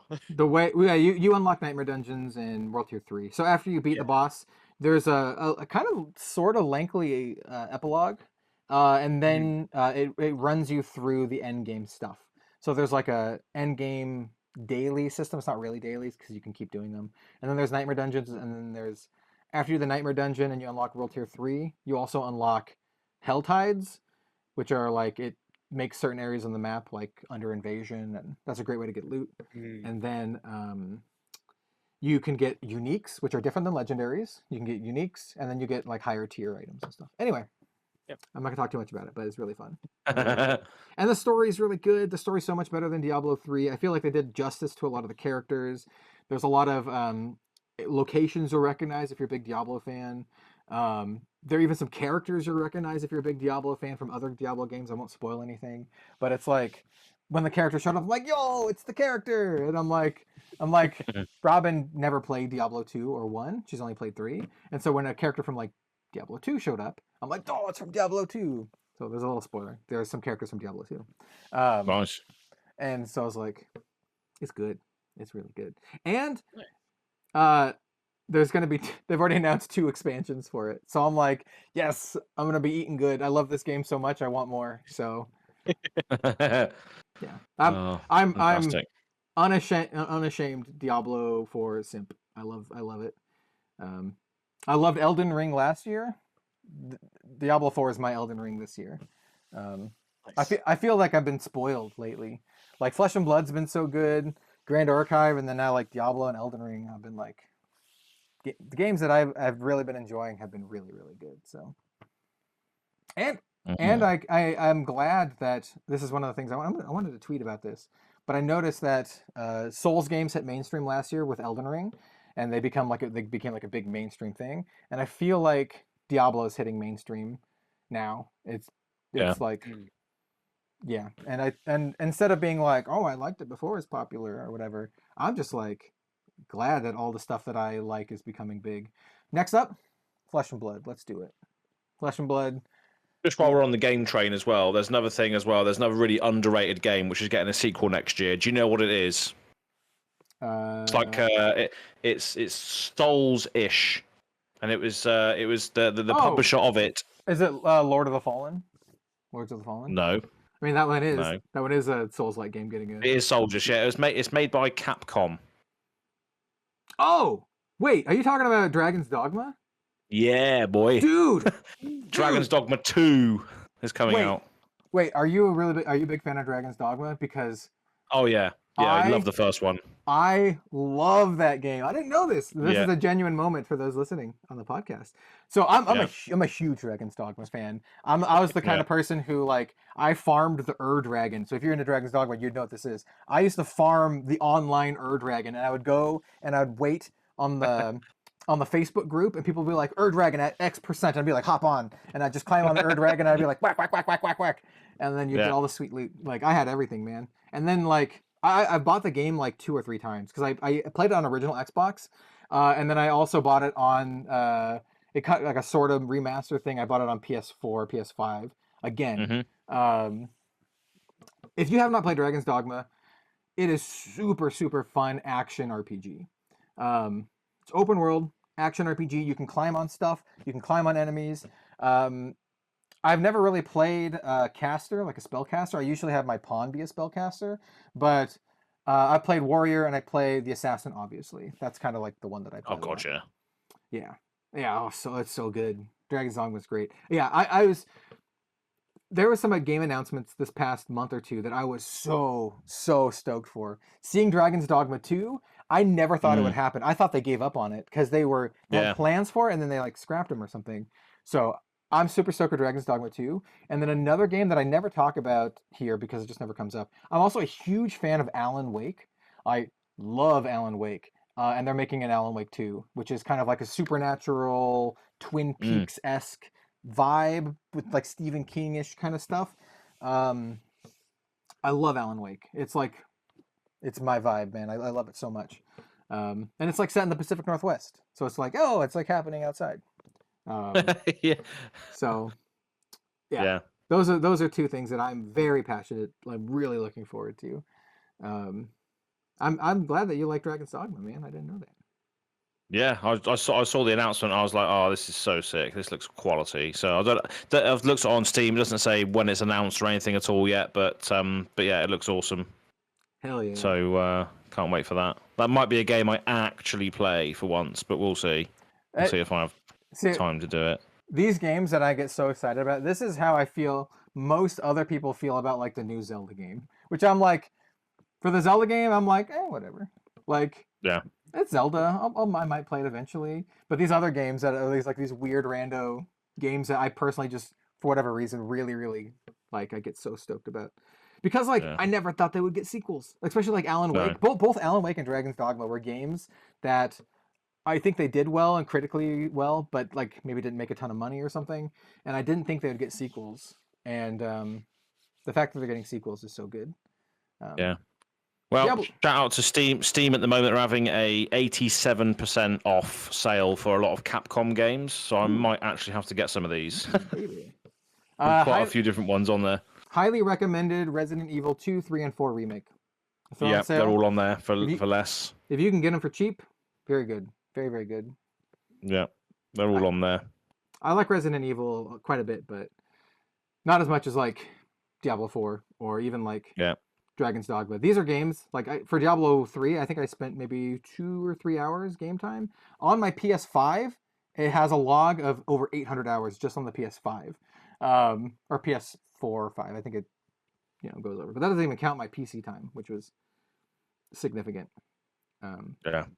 Anyway, now that we spent like 20 minutes talking about video games. The Arsenal step was massive, yeah. Yeah. As always. Hey, I don't know how to put it. The older I get, the I'm a person who just likes things, and I just kind of everything else I don't hate. I'm just like whatever. It whatever. But the things that I like, I really like. So I'm a big fan of that. I'm just a person who likes things. That's very controversial. It's sad to say that it might be. There's a lot of people who are the opposite these days, who just hate stuff. It feels like they don't like anything. They just hate everything.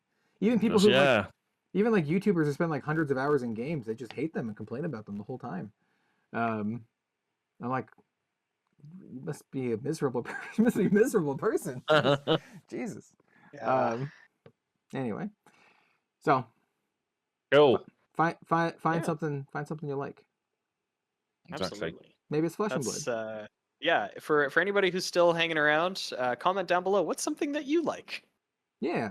What are your likes and preferences? We want to hear them. Yeah. Any games you're really looking forward to? Either like oddball indie card games. Maybe you're looking forward to Lorcana if it makes it past all the legal proceedings. Oh Jesus, yeah. We haven't even talked about that. We're not going to talk about that right now. No. But we'll let all the Lorcana podcasts that popped up to try and chase the brand. We'll let them deal with that. That'll be their thing. I really wonder what they're doing now. I mean, like it's good. It's probably good content for them, right? Because it's like drama. Oh God, yeah. But it's just funny, isn't it? It's just funny. Oh God. Yeah. Oh dear. Anyway, that's that. That's the Living Legends podcast. We talk about Flesh and Blood, and then also like in the last 20 minutes we talk about whatever the hell we want. Exactly. Thanks for being here, for watching, listening. We appreciate you. If you are someone who would like to sponsor us, once again, please let us know.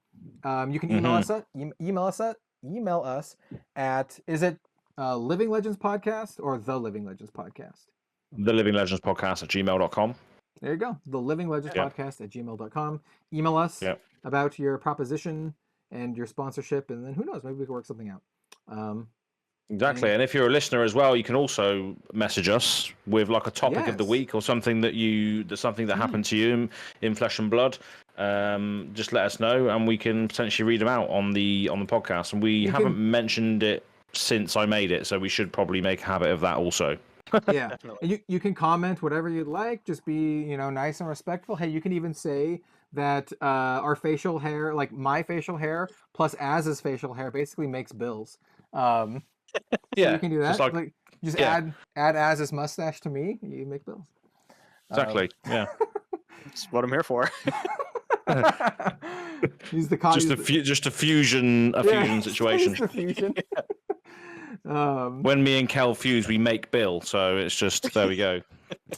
I mean, never mind. I was gonna say something about Bill's just better than both of us put together. I was gonna say something about Canadian history. Bill's the best part. I have no idea. He's the sane part. Az and I are just absolutely wild, insane, unhinged. Bill's like here, just like calm, collected, and Az and I are just like off the walls, man. We're wild. drinking shoeies and all sorts. Well, Yeah. I do have a bunch of Yu-Gi-Oh cards on my desk currently, so maybe that's not quite as accurate. I've been buying a lot of Yu-Gi-Oh cards recently, so I have. Yeah, because you've been Flush 'em. abandoning the Azalea Ringer to go play Yu-Gi-Oh. How dare you?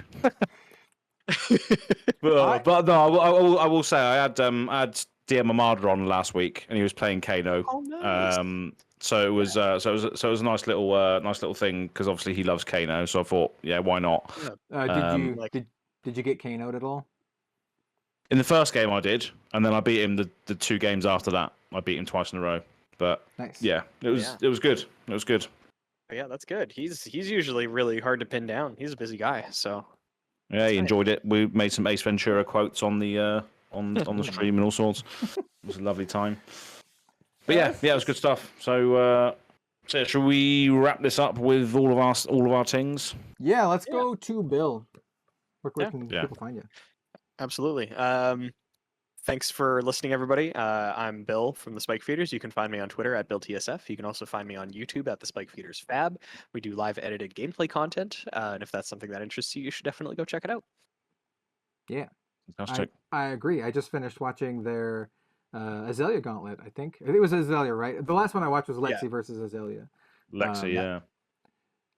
That was right down to the wire as well, wasn't it? It was good. Yeah, I'm not gonna. Yeah, that one was a tough one. No spoilers, but you should go watch it. Yeah. And then where can people find your lovely mullet? That's right. Yeah. So Go Again Gaming on YouTube, and then Go Again Gaming AZ on Twitter, where a lot of shit goes down.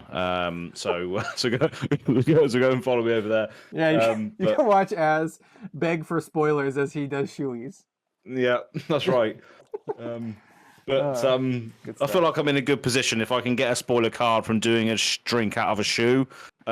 So you were gonna get one anyway, man. I know. That's just an excuse. Alex is just loving life, wasn't he? He was just like, "Deal, yeah, just do it, mate." Even though you're gonna get one anyway. Yeah. Make a fool of yourself, you absolute turd. That's good. And then I did. Absolute win. I think it'll be very telling if Azalea gets another specialization in the set. If she does, you have to have it. You've got to have it. Money down. Yeah. Chips on the table as Go Again Gaming Azalea spoiler. If Azalea's going to get a spoiler, I don't know. Who knows yet? Yeah. Well, I mean, yeah, we've seen Lexi in the art, so there's got to be Ranger cards at least. There's got to be something that. We'll have to see how story relevant the specializations are. So far, all the ones we've seen so far, I think are characters that are going to be relevant to the story. So I think Azalea will be a really telling one because I don't think she'll be in the story. No, I don't think so either. So we'll see. Yeah. We shall see. We'll see. Yeah, we should be finding out very soon, I hope, if we are getting them. But yeah, we'll see. But yeah, that's it. Go Again Gaming. That's pretty much it. And then Cal, over to you, mate. Yeah, you can find me at places and stuff. Red Zone Rogue, YouTube.com, and Twitter. Those are the two best places to find me. I occasionally post on Instagram and Facebook, but not very much. I still have people sometimes messaging me on those places, but they must not be listening to the podcast because I tell you, I don't really check those that often. No. But Twitter's a good place to get me. Some people could email me too, which is just redzonerogue@gmail.com. Mostly for business inquiries. If you just email me and say hey, or also here's a little pet peeve. If you're gonna message anyone, not just me or a YouTuber, but if you message someone and just say hey, and they don't know who you are, I don't know about other people, but I'm not responding. I'm not. I wouldn't. I'm like, yeah. I don't know who you are, and most people try to scam you, so I'm just not gonna. The amount of people I get messaging me about crypto and Bitcoin and scam type stuff, I'm like, there's no way in hell. So anyway, that's a tip. Yeah. That's a tip. If you have a question or something, just say it. Just ask it. Anyway. Exactly. Thanks for watching. And if you do have a question, email the email at the Living Legends Podcast at gmail.com. That's right. We'd love to hear from you. Yeah. Fantastic. Yeah, we'd love to hear from you. Yeah, but you might even get a personalized shout out on the podcast. So yeah. Who will be the first one? I don't know if we have any at all because Az has the email. So You might be They're the still first. going to you're yet to be the first. So Yeah. just do it. Do it now. There's only one first. So do you want to be Exactly. the There's only one first. Email us and see what happens. You might get something special. You might get a good deeds card, courtesy of ours. first? Oh yeah, there you go. I'm running out. I'm running out of my good deeds cards, but maybe Az will give you one. Who knows? Yeah. So anyway, There we go. First person to enter the not the Go Again Gaming, the Living Legends podcast at gmail.com will get a good deeds from me. There we go. How's that? Oh yeah, there you go. So rewarding the people who are listening like 2 hours in. So there you go. Exactly. There we are. If you're here, yeah, it's a $70 card. So there we are. So That's insane. cha-ching. It's insane. Well, thanks you all. Get in my DMs, baby, please. Our collective. It's our collective DMs. Yeah. Enter the court of discourse. Anyway, Exactly. thank you so That's much right. for watching. Thank you so much for listening. We appreciate you all, and we'll see you next time on the Living Legends podcast. See you right Bye. Cheers. Lovely old job. Hell yeah, Lovely. boy. Old job. Terrible young leisure. I'm leaving that in.